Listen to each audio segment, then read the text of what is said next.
Hey everyone, welcome back to my channel. Today we are doing something a little different and fun, but basically I'm going to share with you my top pencils that I actually like but can't recommend. I thought it'd be a little fun to kind of show you this as to why, because there's actually a lot of colored pencils out there I really like using, but I can't recommend them for a few reasons, and so that's why we're going to talk about that today. The first one being the Castle Art Pasteltint colored pencils. You know, out of all of the pastel sets out there, which there are tons, it was like a pastel mania for a while there, I have bought, this is actually my case of all my different brands. Indra, by the way, is one of my favorites. I've got the Astra Pastellos, the Castle Arts, the Holbein knockoffs, also known as Brute Vooners.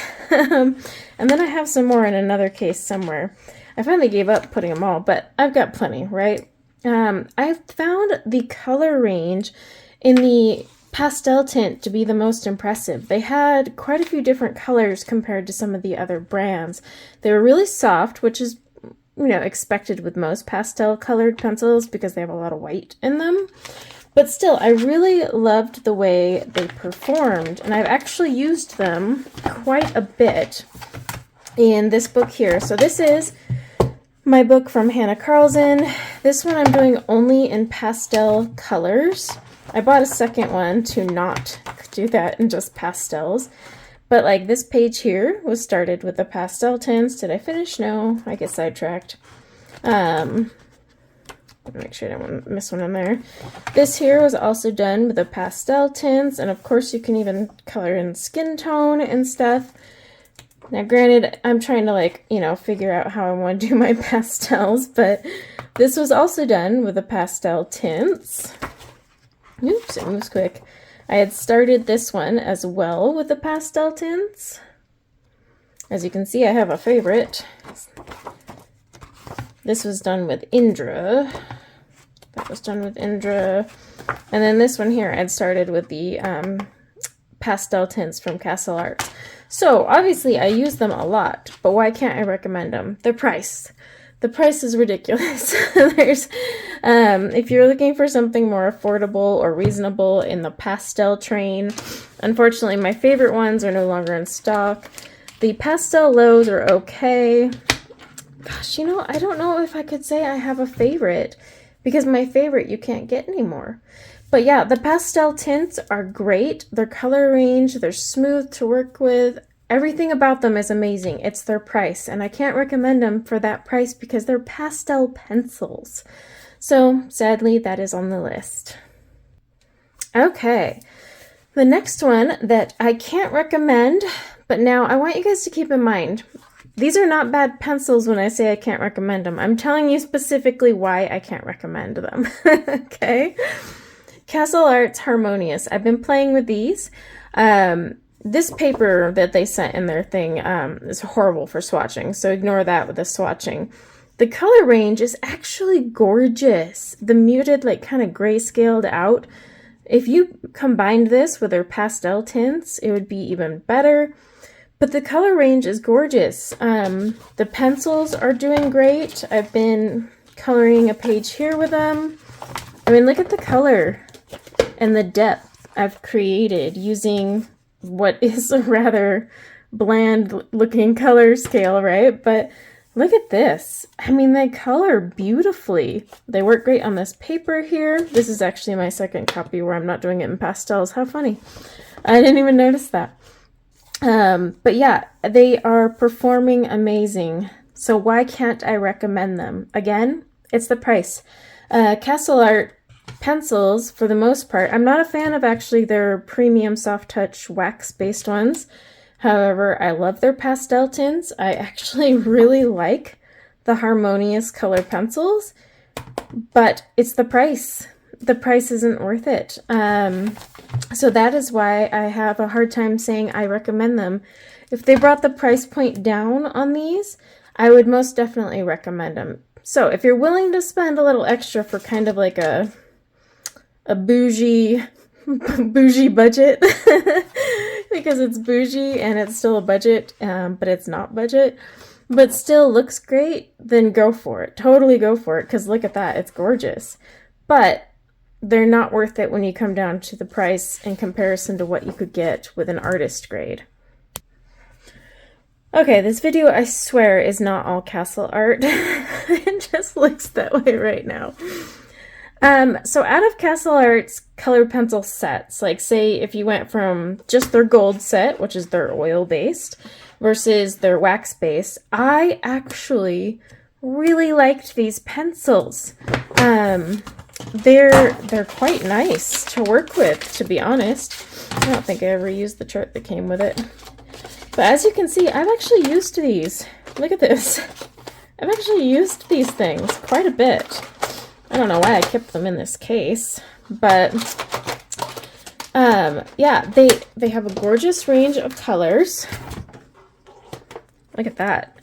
Everything you need to do skin tones. You've got loads of greens, tons of purples. It's 120 count. You know, I think they kind of went a little overboard on the yellow spectrum, but whatever. The browns are really nice. They even had some warm and cool grays. You know, one that tried to be a French gray but didn't make it. But the reason I can't recommend these, do you want to guess? Because there's a theme with Castle Art. The price. The price was ridiculous when these released. It was like almost 70 bucks for these. The price has come down since, and I will link in the description below. But that is the only reason, because these perform beautifully. I used them for hair, creating skin tone.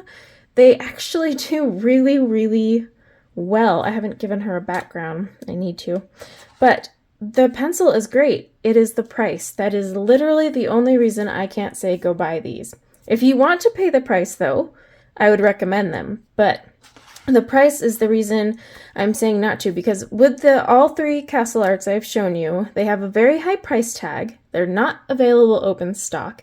They're curated little sets, so you have to buy the Pasteltint on their own, the Harmonious on their own, the gold on their own. If I were to run out of one of these colors, I need to buy the big set just to replace a color.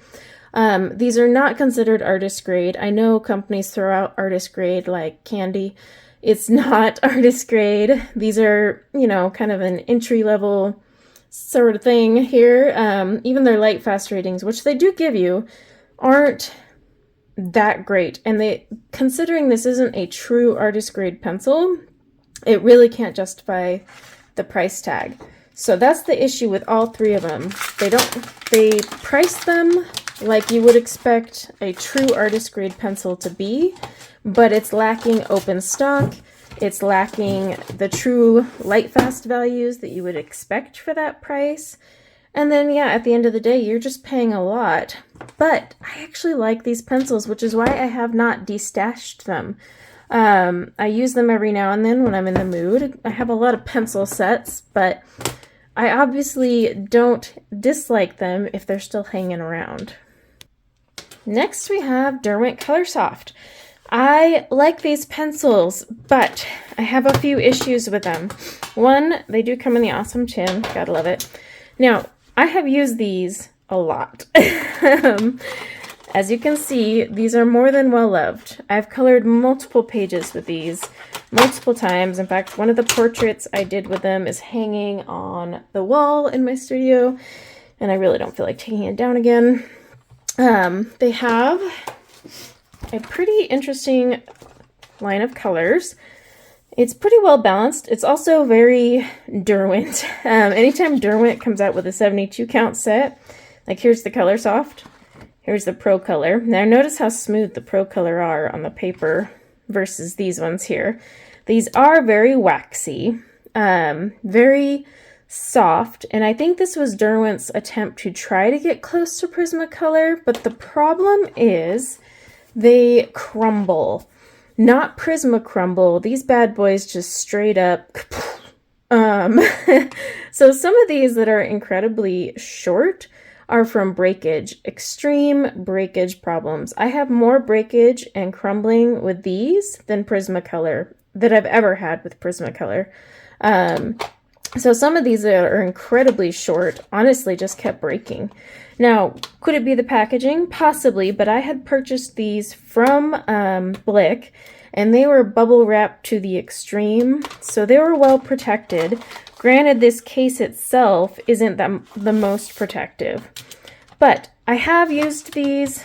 The colors for these pencils, that's the other thing.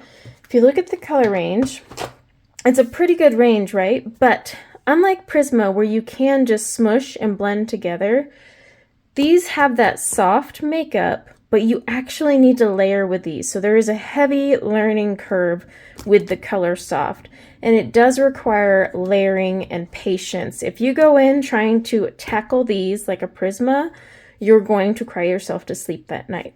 I did several times because I was like, well, they're soft and they're creamy. That's the problem. They're very soft. They crumble apart. They're not so much on the creamy side like Prismas, in my opinion. But despite them being soft, they're not meant to just smush and blend together. You have to sit and layer them, which is why I'm going to pull out this example. All right. I had done this page when I was trying to learn how to use my ColourSoft. So I actually followed another colorist color along to kind of learn how to use the ColourSoft correctly because I was struggling so much and breaking them. And this is all layering, tons and tons of layering to get this result. These freaking leaves were like an hour of my life. Multiple colors layered in, and that was the only way to get the depth and dimension of these colors.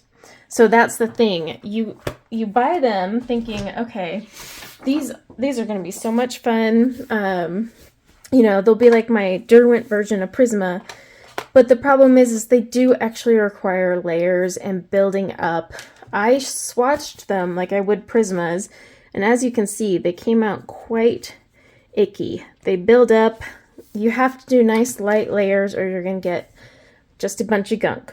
So that's the only reason I don't ever recommend these. They're still a great pencil, but if you don't mind layering, I would definitely take a look at these. However, if I were going to pick something over that, I would actually do my Pro Colors instead, because you have to layer with those anyway, so then it's not a tease, right?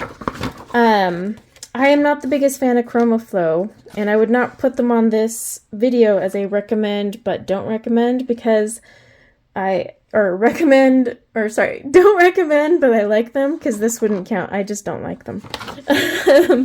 But you could also get the Artist. Those require a lot of layering, but the colors are really fun to work with. There's also the Derwent Lightfast. However, for adult coloring, I would not recommend those because you do not need a high Lightfast rating.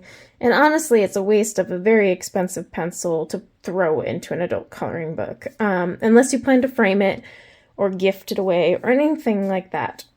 So, yeah, that is 4 sets of pencils that I actually love, but I can't recommend, which sucks. Because I do enjoy these pencils. Like I said, I have a few pages. I have colored with them before. It was just the performance. I don't like to layer. I'm not the layering type. I get bored. So unless I'm in the mood to layer, I don't break these bad boys out very often. I'd love to know if there's a pencil out there that you love, but you can't recommend simply because of some small reason. You know, like I said, with the Castle Arts, all 3 of those sets I love, but it was the price considering what you're getting. They're just overpriced for what they actually are. The ColourSoft is it's a pencil that has a heavy learning curve. These are expensive, but not as expensive as some other artist grade. They're kind of in the middle. But for me, they don't perform in the way you would assume for such a soft pencil, especially when you have to sit there and layer. And then, of course, with all the sharpening and constant breakage and crumbling, it made it really hard to recommend these to anybody simply because I get asked, like, is this a good alternative to Prisma if you're like in the UK? And I say yes and no. Yes being they are soft, but no because you have to sit there and layer to build up the colors. any hard presses, you'll break it and or crumble it. But also you'll get a heavy buildup that you can't go over, unlike Prisma. So I just thought it'd be kind of fun to share like those interesting tidbits of, hey, I actually like these pencils, but I can't ever put it on a I recommend these to you list, which is why you've never seen me do a video recommending any of these pencils, but I also haven't destashed them. So share yours below. I'd love to hear, or if you have the same thoughts, or like, are you in love with the, Castle Art Golds, but the price is why you're like, ugh. I'd love to hear if that's the same reason it holds you back from recommending it or buying it. And yeah, I thought it was just a fun little thing to do. So until next time, take care. Bye now.